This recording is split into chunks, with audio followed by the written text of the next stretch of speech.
It was a bright morning, and Mrs. Angel, a hardworking black woman with eyes heavy from last night's overtime, decided she needed just one thing before heading to work: a cup of tea. She stopped at a little tea shop on the corner, the kind that sold overpriced biscuits and had paintings on the wall nobody actually looked at. She tried lifting the cup to her lips, but her hands trembled. The room spun a little, and the tea threatened to spill all over her white blouse. That's when a young staff member noticed her struggle. The girl, barely 20, rushed over and gently held the cup, saying softly, "Ma'am, you look faint. Let me help." But before kindness could blossom, in stormed the supervisor, Mr. Dale, a pale man with veins practically throbbing in his forehead. "What are you doing wasting time on her?" he barked, pointing at Mrs. Angel like she was gum on the floor. "Work hours are for serving paying customers, not babysitting some weak black woman." The entire shop froze. A spoon clattered to the floor. Phones lifted into the air like soldiers raising flags.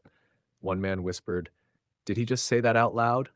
Cameras were rolling. The staff member tried to defend her, but Dale cut her off, shouting, "Rules are rules. She's not worth it." The room erupted with gasps and murmurs. People demanded answers. Strangers asked loudly, what did she do to deserve being denied help? Viewers, if this shocks you already, like and subscribe because it's only getting spicier. Mrs. Angel's eyes shimmered, not from sickness now, but from raw humiliation. She tried to whisper, "I only needed a hand," but Dale barked over her voice with a laugh sharp enough to cut glass. "Save it. You people always think you deserve special treatment. Not in my shop." The staff girl froze, biting her lip, and then whispered, "Sir, she's literally fainting." Dale snapped, his finger trembling with rage. "Then let her faint! Better the floor than wasting my employees' time." Gasps filled the room like a chorus. One teenager in the corner muttered, "This is going straight on TikTok." Phones tilted higher. Someone yelled, "World star moment right here." The crowd buzzed, half horrified, half entertained. Mrs. Angel tried standing but wobbled, nearly tipping her tea across the floor. A kind man caught her elbow, only to be scolded too. "Sir," Dale barked, "unless you're buying another pot of Earl Grey, keep your hands to yourself."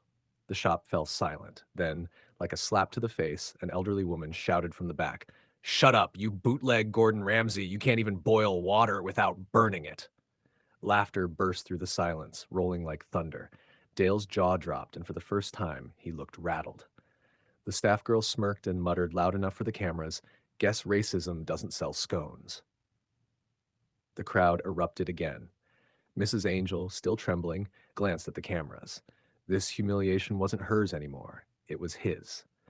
Viewers, if this story is pulling you in, don't just sit there. Like and subscribe because it's about to get even hotter. Dale's face was melting into pure crimson, the kind of red usually reserved for boiled lobsters or traffic lights. He banged his hand on the counter so hard the mugs rattled. "This is my shop. My, my rules. And I don't care what any of you think, especially not her." He jabbed his finger at Mrs. Angel like she was dirt under his shoe. The room recoiled, and the phones caught every angle, every bead of sweat dripping down his wrinkled forehead. A college kid near the door called out, "Man, shut up. You sound like a Wi-Fi router from 1999. Loud, useless, and nobody wants you." The shop exploded with laughter. Mrs. Angel, weak but standing straighter now, smiled faintly. The sting of his words was sharp, but the sound of strangers defending her was sharper still. The young staff girl suddenly marched forward and grabbed Mrs. Angel's cup. "If kindness is against policy, then fire me right now, because I'm helping her." She handed the cup gently to Mrs. Angel, steadying her hand. The crowd cheered like it was a boxing match, and she just landed a knockout punch. Dale sputtered, "You're finished. Done. Fired." He looked around for backup, but his other employees stared at the floor, refusing to save him. One barista even muttered, "Better fired than racist." Ouch. The camera zoomed in closer, the comments flooding live streams. "Racist boss alert. Cancel Dale 2025. And then the most unpredictable moment, Mrs. Angel finally found her voice, trembling but fierce. "You wanted to make a spectacle? Well, here it is, but it's not me everyone's watching. It's you." If you're enjoying this twist, viewers, smash that like button and subscribe because the revenge train hasn't even left the station yet. The tea shop was no longer a tea shop. It was a courtroom, and Dale was on trial before the jury of the internet. His mouth flapped like a fish out of water, desperate for excuses. You don't understand. She was disrupting business." The crowd roared with laughter. A man shouted, "The only disruption here is your face." Even Mrs. Angel chuckled through her weakness.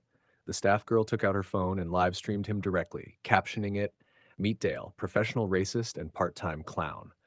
Within minutes, thousands of viewers piled in. Comments flew, "Shut him down. Tea shop of shame. His mom must be embarrassed." Then, the twist of all twists.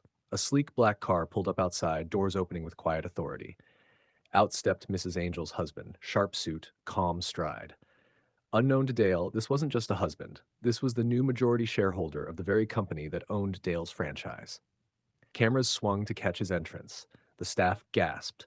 Dale blinked, suddenly pale. The husband's voice was cool, steady, dangerous. "So this is how you run my shop? Shouting at my wife while the world watches?" Pin drop silence.